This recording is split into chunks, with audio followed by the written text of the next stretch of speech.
Welcome to the channel Kishan Saini education. दोस्तों, हम इस लेक्चर में ये समझेंगे कि आर्मेनिया और अजरबैजान वॉर से भारत का क्या नुकसान हो सकता है।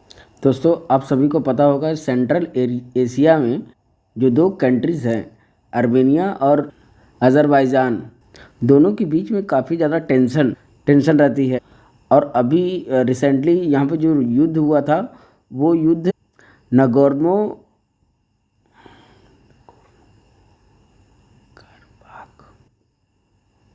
नगोर्नो कराबाख रीजन को लेकर।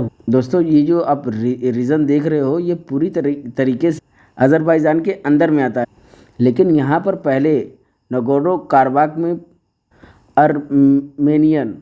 आर्मेनिया के जो सेपरेटिस्ट हैं वो यहाँ पर रहते थे और वो एक अपना इंडिपेंडेंट अपना अलग चाहते।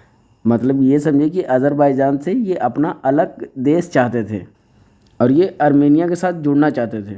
लेकिन अब इंटरनेशनली अगर आप देखोगे तो ये जो नगोर्नो कराबाख है ये आपका अजरबैजान का ही पार्ट माना जाता है। लेकिन अब क्या हो रहा है, ये जो नगोर्नो कराबाख है ये पूरी तरीके से ख़त्म हो जाएगा। मतलब इसका कोई वजूद नहीं रह जाएगा वर्ल्ड मैप में, क्योंकि यहाँ के जो लोग थे जो आर्मेनिया सेपरेटिस्ट थे वो हार चुके हैं और जितने भी सेपरेटिस्ट थे वो आर्मेनिया वापस जा चुके हैं आर्मेनिया के अंदर में।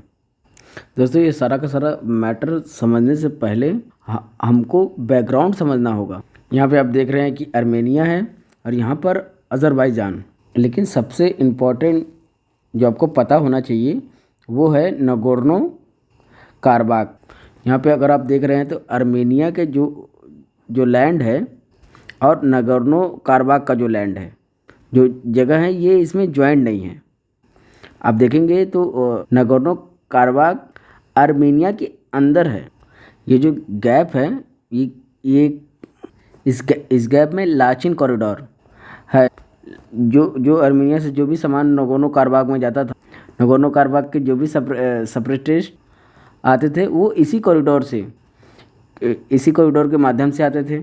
और हुआ क्या है, पिछले 9 महीने पहले से अजरबैजान ने एक चाल चली और ये कॉरिडोर एक तरीके से ब्लॉक कर दिया, लाचेल कॉरिडोर को ब्लॉक कर दिया। और आर्मेनिया से जो भी मदद चाहिए था, जो भी सामान आता था डेली नीड्स का, वो नगोर्नो कराबाख को आर्मेनियन सेपरेटिस्ट को नहीं मिल पा रहा था। अब पिछले महीने के 19 सितंबर को क्या हुआ था, अजरबैजान के माइन में एक उनके वहाँ के सोल्जर मारे गए, कुछ सोल्जर मारे गए। और उसका जो आरोप है, अजरबैजान ने आरोप लगाया ये नगोर्नो कराबाख में रह रहे आर्मेनियन सेपरेटिस्ट को। और इसी तरह से 19 सितंबर को नगोर्नो कराबाख के ऊपर अटैक कर दिया गया।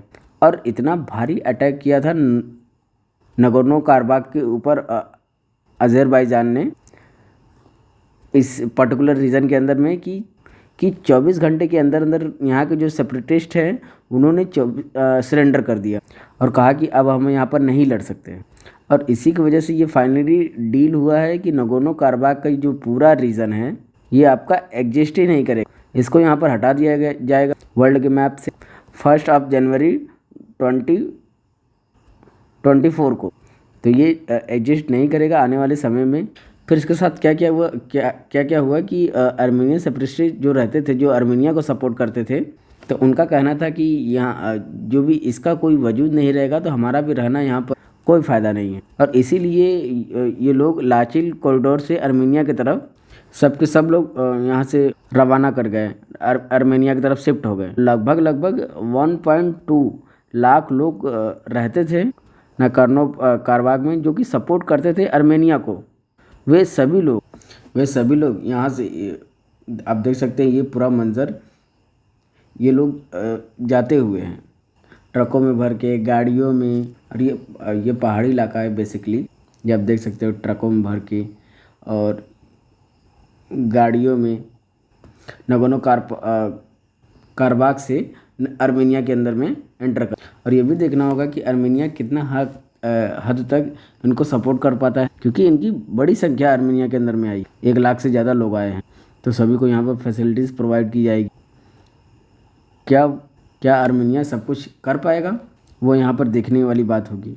लेकिन यहाँ पर कुछ इंटरेस्टिंग चीज़ देखने को मिलती है कि अज़रबैजान का अच्छा खासा रिलेशन पाकिस्तान के साथ है। मतलब कि अज़रबैजान जिन्होंने जीत हासिल की है, काफ़ी अच्छा रिलेशन पाकिस्तान के साथ में, और इसी की वजह से भारत ने कहीं ना कहीं आर्मेनिया को एक तरीके से बैक करने की कोशिश की है। स्ट्रैगली हमने वेपन वगैरह सेल की है आर्मेनिया को। लेकिन यहाँ पर अज़रबैजान को जिताने के लिए और भी कई सारे देश लगे हुए हैं, जैसे रसिया, टर्की, ईरान, इज़राइल। सबसे पहले हम देखेंगे कि मेजर प्लेयर कौन से इन्वॉल्व है। अगर आप दोनों वॉर में आर्मेनिया और अज़रबैजान के वॉर में अगर देखेंगे तो सबसे मेन एक तरीके से कहा जाए कि की प्लेयर जो है वो रसिया है। और ये क्यों है, ये हिस्टोरिकली ये पूरा जो रीजन है ये पहले यूएसएसआर का पार्ट हुआ करता था। जैसे यूक्रेन हो गया, यूक्रेन भी यूएसएसआर का पार्ट हुआ करता था, वैसे ये भी। तो ये सारे रीजन यूएसएसआर का पार्ट, सोवियत संघ का पार्ट था। तो रसिया का काफ़ी अच्छा खासा इंटरेस्ट इस पूरे रीजन को देखने को मिलता है। यहाँ पे जो पहले वार हुआ था 2020 में, वहाँ पर भी सीज फायर वगैरह एग्रीमेंट है, वो सब कुछ रसिया ने यहाँ पर करवाया था मीडिएटर बनकर। वैसे देखा जाए रसिया किसको सपोर्ट करता है, आर्मेनिया को करता है कि अज़रबैजान को करता है? अभी तक क्या होता आ रहा था कि रसिया पहले आर्मेनिया को सपोर्ट करता था। मतलब कि ऐसा देखा जाता था कि वो आर्मेनिया को ही बैक कर रहा है। लेकिन आर्मेनिया के अंदर में जो इस समय वर्तमान में जो प्राइम मिनिस्टर हैं, उनका नाम है पशिनियान। तो बताया जाता है कि पुतिन का अच्छा रिलेशन नहीं है पशिनियान के साथ में। मतलब कि आर्मेनिया में जो इस समय के प्राइम मिनिस्टर हैं, उनका अच्छा रिलेशन नहीं है रसिया के साथ। और ऐसा क्यों है कि रसिया काफ़ी ज़्यादा नाखुश है आर्मेनिया से, क्योंकि आर्मेनिया बहुत ज़्यादा क्लोज होता जा रहा है वेस्टर्न कंट्रीज़ के साथ। और आपको पता ही होगा कि कोई भी देश अगर वेस्टर्न के साथ क्लोज हो रहा है तो क्या वो रशिया को पसंद आएगा? तो नहीं। तो इसीलिए रशिया काफ़ी नाखुश है आर्मेनिया को लेकर। यहाँ पर रसिया बोलता है कि हमने आपको काफ़ी सपोर्ट किया है, लेकिन आप वेस्टर्न कंट्रीज हैं, नाटो है, उनके काफ़ी ज़्यादा करीब होते जा रहे हो। ये वही वाला सिनेरियो है जैसे यूक्रेन वाला। तो आपको पता ही होगा कि यूक्रेन नाटो का सदस्य बनने जा रहा था, नाटो ज्वाइन करना चाहता था। वो सारी चीज़ें आप सबको तो पता ही होगा। कुछ वैसा ही आपको देखने को यहाँ पे मिलता है। आई होप कि आपको रसिया का जो सपोर्ट है वो समझ में आ गया होगा। और इसीलिए कहा जा रहा है कि आर्मेनिया और अज़रबैजान के बीच में जो भी अभी सब कुछ हो रहा है वो अभी के रसिया ज़्यादा इंटरेस्ट नहीं दिखा रहा है। उसने छोड़ दिया है बेसिकली, जो करना है कर लो। और यहाँ पर यूनाइटेड स्टेट की बात है, यूरोपियन कंट्री वो आर्मेनिया को ही सपोर्ट कर रही हैं। साथ ही साथ ईरान जो है वो आर्मेनिया को सपोर्ट करता है। और यहाँ पे जो इज़राइल है, इज़राइल और ईरान के बीच में बिल्कुल भी नहीं बनती। और एक तरह से इज़राइल अगर आप देखोगे अज़रबैजान के सपोर्ट में खड़ा है। अगर आप यहाँ पे जियो पॉलिटिक्स अगर देखेंगे, ईरान जो कि आर्मेनिया को सपोर्ट कर रहा है, वो अज़रबैजान को सपोर्ट नहीं कर रहा है। और इसी की वजह से कहीं ना कहीं जो इज़राइल है वो आर्मेनिया को सपोर्ट ना करके अज़रबैजान को सपोर्ट करता है। अज़रबैजान को सपोर्ट करने वाले और भी देश, जैसे पाकिस्तान तो हम आपको बताया ही, टर्की हो गया। जो टर्की है ये भी अज़रबैजान को सपोर्ट करता है। इनफैक्ट जो 2020 में युद्ध हुआ था, टर्की ने बहुत ज़्यादा ड्रोन प्रोवाइड कराया था अज़रबैजान को, और उस ड्रोन की वजह से आर्मेनिया के ऊपर जीत हासिल की थी। और जहाँ तक भारत का सवाल है, और पहले क्या होता था कि भारत जो है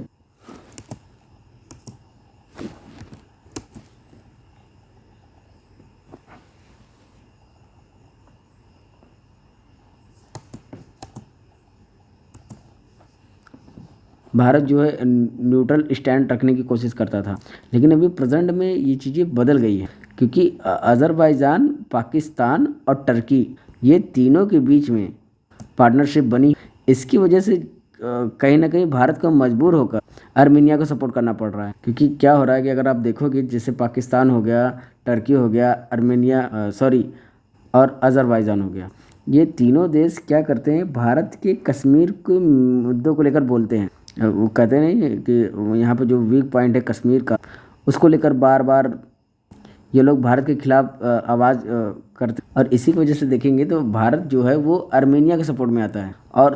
और हमने काफ़ी क्लोज क्लोज संबंध हमने आर्मेनिया के साथ मिलिट्री और पॉलिटी रिसेंट टाइम में आपको देखने को मिले। और कहीं ना कहीं भारत को भी ये डर है, ये जो तीनों देश का अलायंस हुआ है, टर्की, अज़रबैजान, और क्योंकि बार बार कश्मीर को लेकर आवाज़ उठाते हैं, इसकी वजह से जो कश्मीर के अंदर में एक्सट्रीमिस्ट फोर्सेस है वो उनको एक तरीके से सपोर्ट मिलता है।